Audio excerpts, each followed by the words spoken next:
actually really interested in your experience running for office, but I want to ask you specifically about your experience with planning and land use, and what I'm hoping this committee can do is put the idea of development along Sunset Boulevard between Echo Park and downtown as a walkable, dense, car-free area where developers actually consider building without parking, and we consider possibly having transit-oriented, actual different neighborhood than anything we've ever had in LA.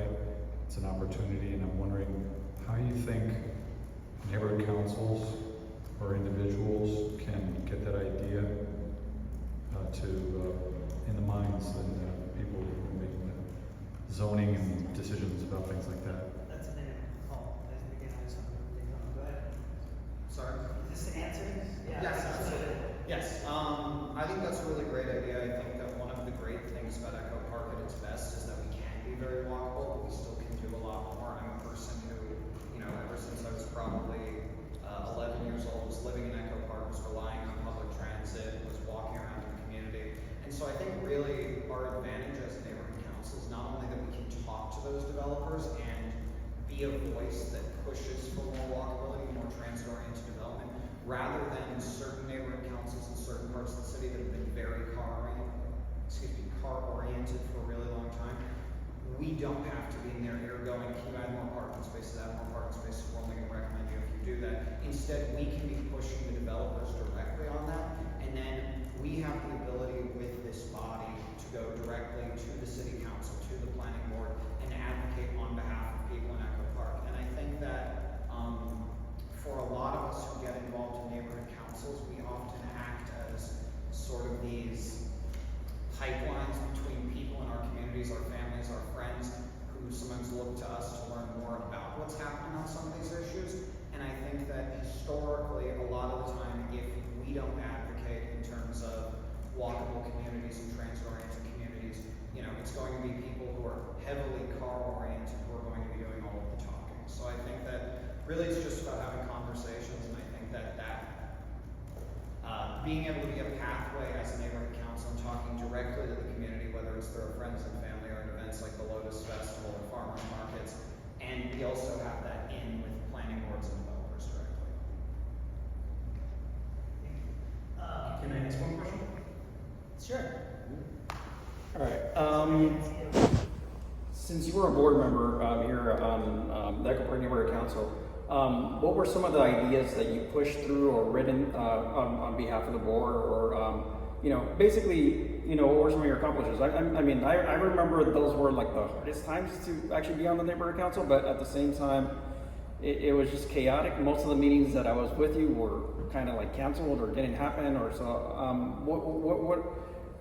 So obviously, it's also a time issue that I have a question with you. So whether you'll have the time to actually dedicate to the board, and what ideas did you push forward when you were on the board?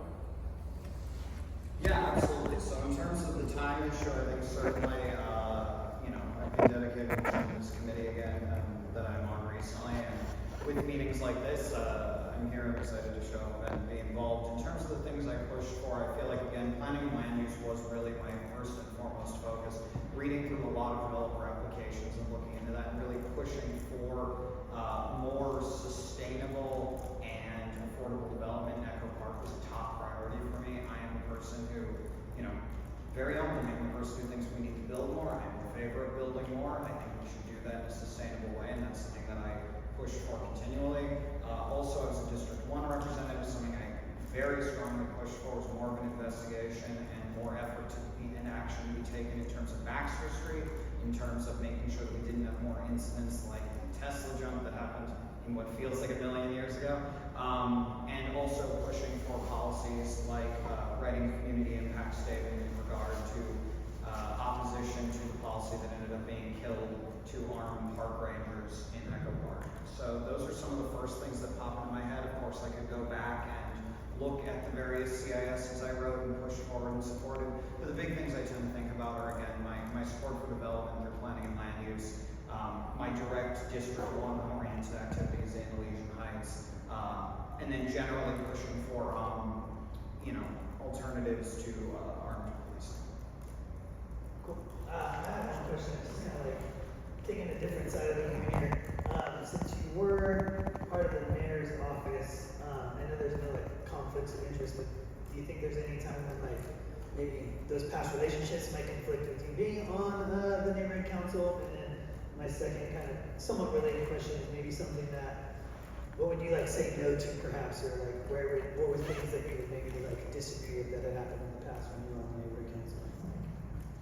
Absolutely. I think that to answer your first question, I don't, not only do I not think there are explicit conflicts of interest, I think that, I'm on very good terms with the mayor's office. I'm always happy to, go to events and meet with the city and the like. But the reality is that the people who I joined when I was on that campaign and when I got connected to the mayor, now mayor in the first place, I was never shy about the places in which I had disagreement. There were areas in which, I was more aggressive than the mayor on certain issues. There were other issues in which we just had genuine disagreements.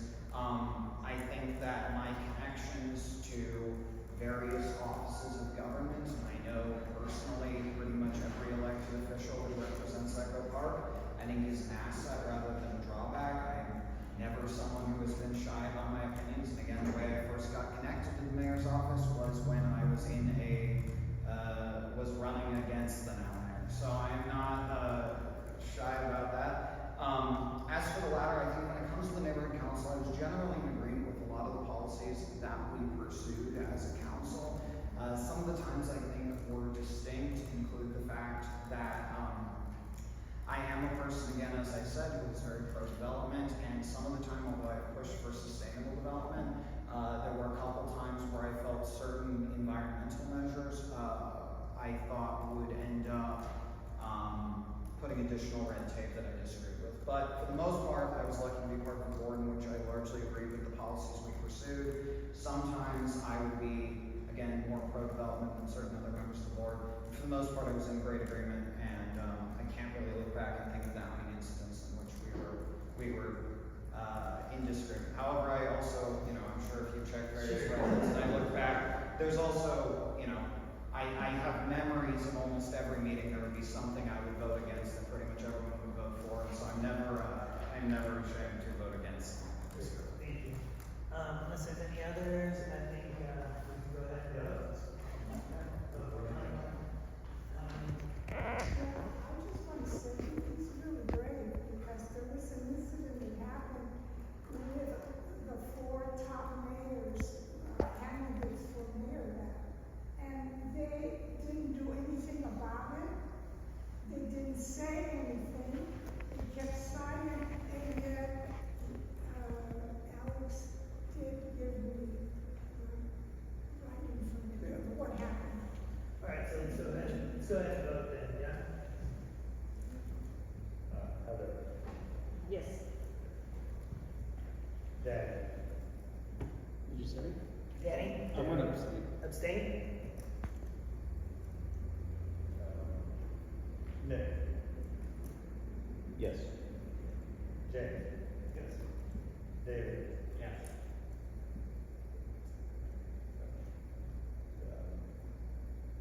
Adam, Yes. Owen. Yes.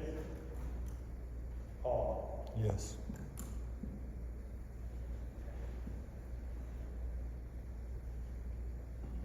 Connie, Yes.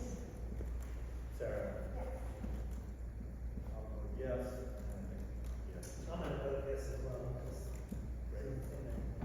Yep, so that's 11, 0, 0, 1, and 3 passes. All right, come on up, join us. Congratulations, thank you. Oh, the darn I think we thing. always have you come sit up here. We have an extra, yeah, we have 2 empty chairs. Nina and Thomas for the record.